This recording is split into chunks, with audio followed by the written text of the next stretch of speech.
बाकीचा कुठं का पाहिले इकडचे लोक येतात आणि आपल्या मराठी माणसाला परिषद करतात. इकडचं तिकडचं म्हणताय का मला? अरे भाऊ, तुझ्याच मराठी मातीमध्ये जन्माला आलेलं छोटस संस्काराचं फुल आहे, भारूड म्हणते मला. आणि हे काय भानगड? अरे माणसांनी भानगडी करू नये म्हणून संतांनी काढलेल्या प्रबोधनाच्या कारखान्याचं प्रोडक्शन म्हणजे भारूड. देण्याकडे भाकर घेतलं काही नाही, काय नाही. अरे नाही द्यायचं ते देऊ नको, पण मी काय म्हणतो ते ऐकून तर घेतील की नाही? कारण तुझं ऐकून घेतलं नाही हसवाल भाऊ तुला. मला कसं काय? अरे तुलाच नाही, इथं जमलेल्या सगळ्यांना गुरगुंडा होईल. गुरगुंडा म्हणजे तुला काय वाटलं?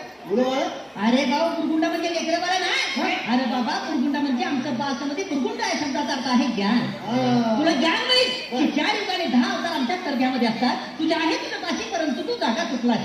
आणखी तर चुकलेली जागा दाखवण्यासाठी संतांनी ग्रंथांचं, भारुडांचं, वाङ्मयांचं निर्मिती केलेलं आहे. मला सांग, एखाद्या ग्रंथ तुझं झालं, त्याचा दुसरा आवृत्ती काढताय, भारूड जर फाटायला लागलं त्याचा झेरॉक्स करून ठेवताय. परंतु मला सांग भाऊ, ज्या ग्रंथांचा संस्कार करून देण्यासाठी या नरभ्याची प्राप्ती मला परमात्माला करून दिली, या नरभ्याचं झेरॉक्स मशीन झालं काय भाऊ तयार? म्हणून म्हणतोय मी की तू जर माझं ऐकलं ना तर गुरगुंडा होईल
मग मॅचिंग म्हण ना. मॅचिंग जसं साडीकरण घेतले तसं टिकलीकरण याला मॅचिंग म्हणते ना बा.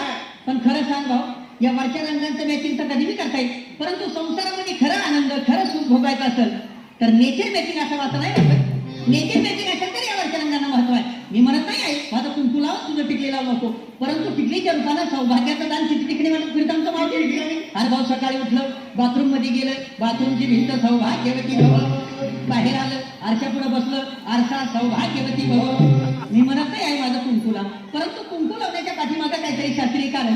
कुठं लावलं जाते कुंकू? कपाळावर लावलं जातं. अरे भाऊ, कपाळावरच लावलं जाते, परंतु आधी आणि ब्रह्मरंध्राच्या मधोमध्ये पेट्युटरी ग्लँड आहे, ज्याच्यावरती कुंकू लावल्यामुळे आमच्या महिलेचं मानसिक संतुलन कायम राहते. कारण महिलेचा मेंदू अतिशय संवेदनाक्षम असते आणि महिला मेंदूच्या संवेदना कायम राखण्याचं रडाचं काम ते कुंकू करते. म्हणून म्हणताय कपाळावर कुंकू लाव, कारण कुंकू हे चिंचोका आणि हळदीपासून बनलेलं असतंय.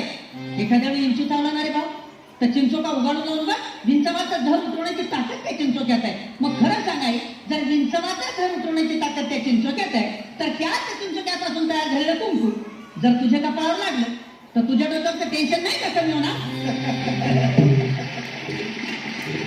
बघ आई बघ, तुला कुंकू लावायचं सांगितल्याबरोबर पुरुषांनी टाळ्या वाजवायला सुरुवात केलं. पण पूर्वीच्या काळी आमच्या पुरुषांना मी शेंडी होता रे भाऊ. आता हाय शेंडी काय सापडत नाही. आता नाही शेंडी. शेंडी शेंडी म्हणजे काय? शेंडी म्हणजे लांबके. हे भाऊ, शेंडी म्हणजे लांबकेच नाही. अरे बाबा, शेंडी म्हणजे माणसाच्या मेंदूरूपी टीव्ही मध्ये सद्विचारांचं प्रक्षेपण करणारा अँटिना. आता ते अँटिनाच राहिलं नाही तर कसं तरी विषय घुसणार नाही बाबा. आणि विशेष म्हणजे पुरुषांच्या त्या शेंडीरूपी अँटिनाद्वारे पुरुषांच्या डोक्यामध्ये फक्त एकच चॅनल चालतंय. कोणतं? ओन्ली मुंबई दूरदर्शन. म्हणजे पुरुषाला एकच काम असतंय की नाही, महिनाभर ड्युटी करणे आणि महिन्याचा पगार एका तारखेला घरामध्ये येऊन काय त्याच्यामध्ये केले. पण त्या आणलेल्या पगाराचं जीवनभराचं व्यवस्थापन आमच्या याला करावं लागतंय. आणि ते व्यवस्थापन करताना, घराचं घरपण राखताना मला सांग आई, तुझ्या डोक्यामध्ये किती प्रकारचे चॅनल चालते? लेकरांचं संगोपन आहे, मुलांचं शिक्षण आहे, मुलींचं शिक्षण आहे, सासू सासऱ्याची सेवा आहे घरामध्ये असले तर.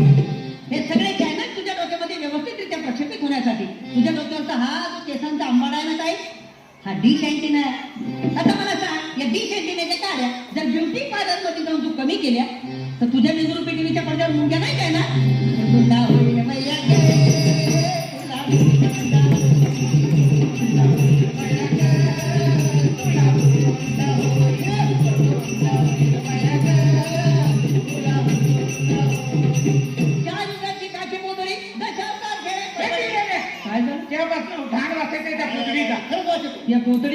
म्हणायचंय अरे भाऊ ही पोतळी नाही अरे ही पृथ्वी आहे हे रंगीत रंगीत तुकडे आहेत नाही अनेक प्रकारचे देश आहेत पण ही पृथ्वी आहे मला बी सोडू नको समजू हे तुम्ही आम्ही जे आहेत ना आजकालचा मानव ते मी आहे आणि तुमच्या प्रत्येकाच्या घरामध्ये ज्या लेकरांनी जन्म घेतला ते उद्याचं भवितव्य हे आहे अरे बाबा माणसाला सुरक्षित ठेवण्यासाठी पृथ्वीवर पूर्वीच्या काही डोंगर होते नद्या होत्या पशु होते पक्षी होते प्राणी होते पण माणसानं स्वतःच्या सुखासाठी या पृथ्वीला सगळं बर्बाद करून टाकले ती बर्बादी म्हणजेच माणसाची बर्बादी आहे म्हणून तुला सांगताय आज तुझे काही कमवता ना ते याच्यासाठीच ना रे बाबा याला चांगलं राहायला घर मिळावं याला चांगलं सुख मिळावं याच्यासाठीच ना पण उद्या मला सांग तुझ्या स्वतःच्या आतताईपणामुळे जर या लेकराला उद्या शुद्ध हवा नाही मिळाली शुद्ध पाणी नाही मिळालं श्वास घ्यायला एक सुद्धा हवेचा कण नाही मिळाला मला सांग वारशामध्ये तू याला काय देणार म्हणून साहेब त्यांनी तुला जर सुरक्षित राहायचं असेल तर पर्यावरणाचं रक्षण करण्यासाठी एक तरी झाड लाव हा ईश्वरकडून सांगितलं एका जनार्दनी आनंद झाला संती जय जयकार केला हा शकून कुलकुला तुला होईल